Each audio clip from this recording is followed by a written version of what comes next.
Superman punching the World Forger. This is arguably one of the biggest feats of all time, especially for Superman fans that constantly jerk that feat off. But is it really worth the hype? Now, recently, my homie JobberGodot actually referred me to Imaginary Axis's Twitter post about exactly trying to scale out what's going on there, or specifically to calc what's going on there. So that kind of brings to the question, if he has to reach out to the author of the comic to kind of define what's going on there, let's see what we can dig up just based on the material directly in the content itself. How fast was Superman moving whenever he decided to swipe at World Forger?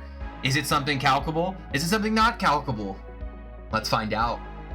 What's up, guys? It's me, Lumos Theromax, and today I've actually got quite a bit going on, so be sure to like and subscribe to the channel. And it's funny bumping into Imaginary Axis so much on Twitter and just talking a lot about him on the channel, because he's one of the major figures. So throughout this entire thing, there's absolutely no hate that goes towards Imaginary Axis. I just want that to be abundantly clear. That being said, I'm definitely here to give my own takes, and I hope you guys are ready for it.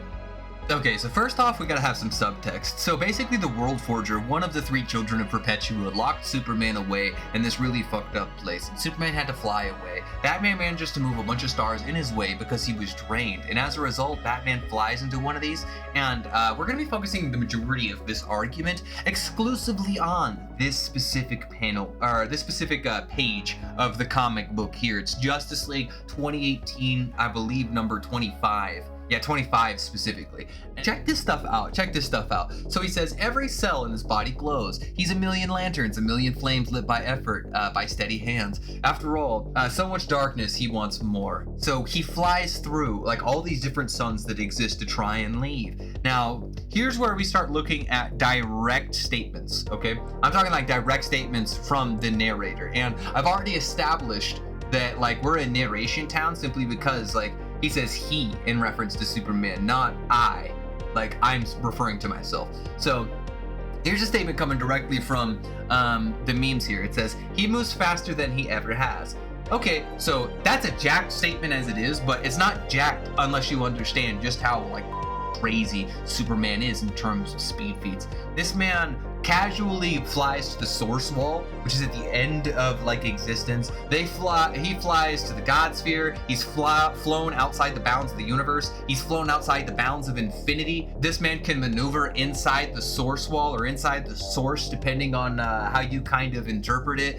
Even if that's a little, that's like f***ing insane. So if he's moving faster than he ever has before, this is absolutely wild. Because you also have to consider the fact that all those feats I mentioned before, like a lot of people will argue is, oh, but those were other points in time, split cosmology or separate canon theory. Well, that doesn't necessarily work here because Snyder is following up on the 2018 run immediately after the Rebirth series, where the Rebirth series not only brought post-crisis Superman, so the guy who has a lot of those classic age feats, into the modern age, but also fused with the New 52 version. So he's got basically everything underneath his belt from his own history. Like there's nothing you could say that would disprove that, other than lol, I just don't like it. So if he's moving faster than he ever has, whatever feat you've ever had for Superman, this is better. Crazy level speed feat. But let's continue, because it only gets more interesting whenever you seek to analyze these things at speeds beyond physics. Okay, physics in verse entails, even at the lowest ball possible, there's superstring and M theory. So you're looking at 11, 12 dimensions at the smallest possible capacity. But if you take other statements at hand, you're very clearly looking, much like Imaginary Axis does, at infinite dimensions that exist within the confines of things inside verse.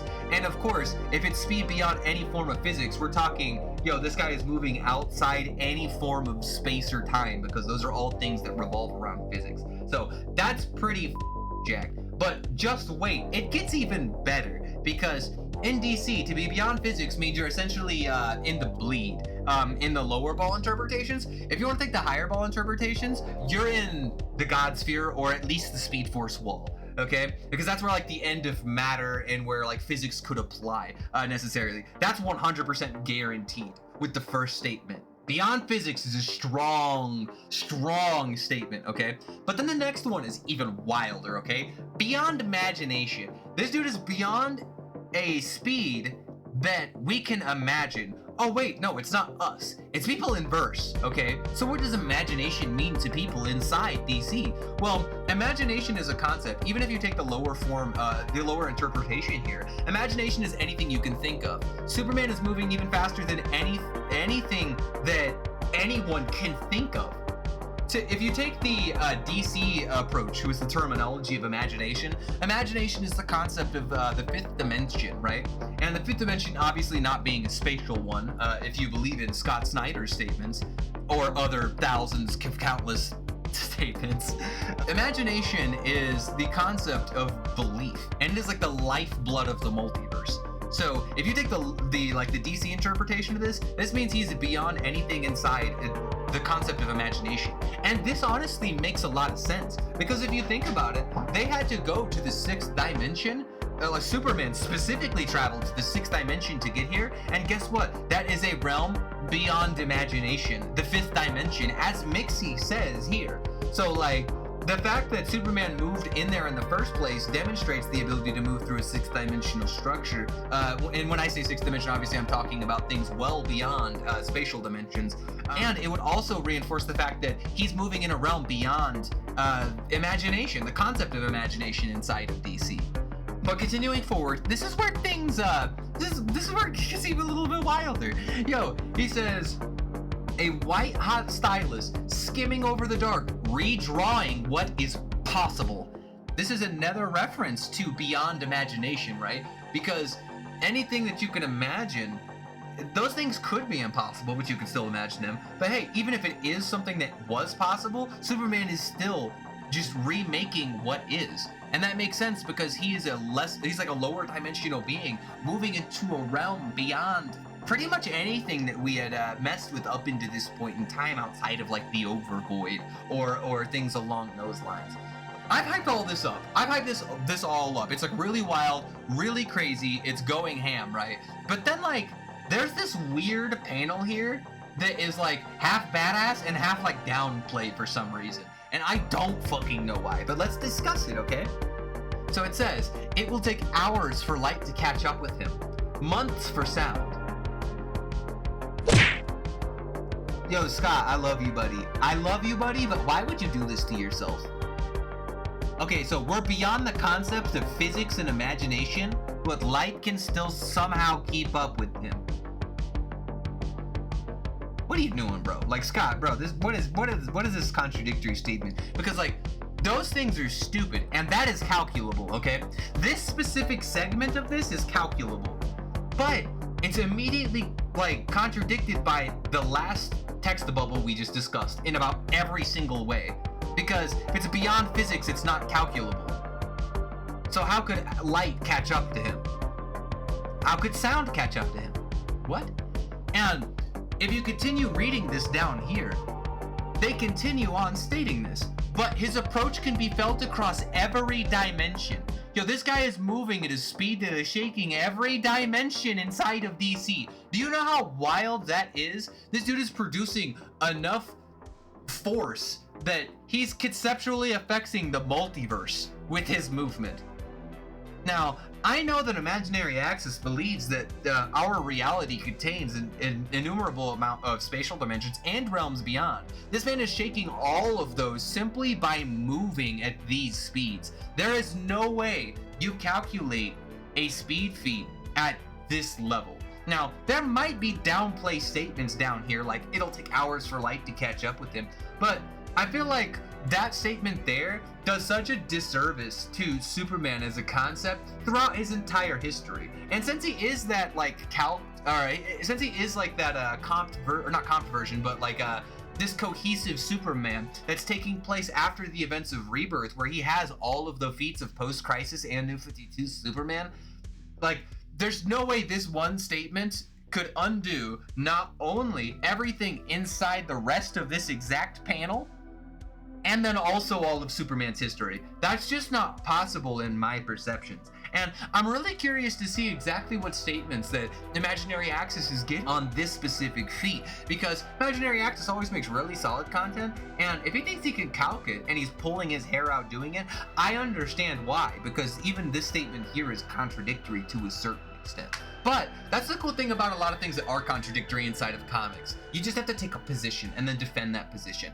I think the position of he's moving beyond physics is pretty straightforward. There is downplay here, but I wouldn't let that downplay ruin the fact of what's going on. Like, the highball interpretation of this, I don't even know if there is one. I think it's just kind of the real one. This guy's just moving through the 6th dimension at speed beyond physics and imagination. He's redrawing what's possible. Everything there is reinforced both narratively and through what we're seeing. But for hours for light to catch up with him, months for sound, I mean, man, that just seems really fucking lame downplay in my opinion. And of course, every DC downplayer in the multiverse is gonna show up and be like, oh my god, look, Hours, he's just MFTL. Imagine trying to hype up a feat for being massively faster than light for a guy who could run through fucking time, like earlier on in his stories. That's like hilariously silly to me. There's no way that this can be less than anything beyond imagination or physics. So like, we're just not gonna allow people to try and calc something that literally cannot be. Especially since the fact that they're in the 6th dimension, right? That's just literally a realm beyond imagination. Come on now. But maybe that's just my opinion. We'll wait for Imaginary Axis's official position on everything, because hey, you never know. Maybe he'll come out with some really interesting things. Maybe Scott Snyder will say some really funny shit. Maybe he'll downplay things really hard. Maybe he'll hype them up really high. Who knows? But one thing I wouldn't want people to get too like set on, or too like I wouldn't want people to break their brains on trying to calc something like this, simply because there is some level of contradiction that exists there. So don't go too hard in trying to decipher something that chances are it's an easy position to take. So best of luck, Imaginary Axis, and I hope you the best of time trying to calc out this feat, and I look forward to your video on it. Hell, I might even actually just respond to the video, just cover the video and see what's going on. I'll probably just live stream that bad boy. And if that's something you guys want to see, be sure to like and subscribe so you guys don't miss out on any content in the future, because I'll be covering a lot more people's content. I've been trying to reach out to a bunch of different people to make newer content and newer videos and stuff, and it's been going pretty fire. So I hope you guys are prepped, and I hope you're ready for something along those lines. And if you like more of this lax style content, definitely let me know, and we'll see about it returning in the future, because this was completely unscripted. This was just things that were straight off the brain, straight off the dome. But with no further ado, we'll catch you next time, Lanterns. Later.